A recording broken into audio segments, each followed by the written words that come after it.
So, sobrang excited kong mag-vlog nung nakaraan, hindi na ako nakapagpakilala muna sa inyo. Sa unang vlog ko, nakita nyo na mukha akong homeless kapag nasa bahay lang. Pero ito naman yung itsura ko kapag papasok ako sa trabaho, syempre. So, sobrang galing ko nga mag-makeup. Minsan, tinanong ng pamangkin ko sa ate ko kung nagparitoke daw ba ako.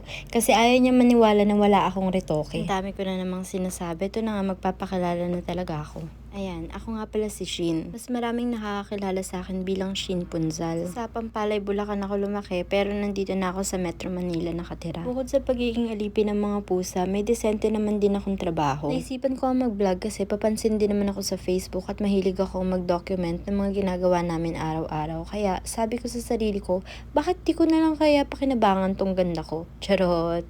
Matagal ko na rin gustong mag-vlog, mga 8 years ago na. Kaya talaga namang alam na alam ko na kung anong angulo ko sa camera at sanay na akong dumaldal, no? Hanggang dito na nga lang muna ang chika ko ngayon. At least alam nyo na kung anong pangalan ko, 'di ba? So, paano? Bye!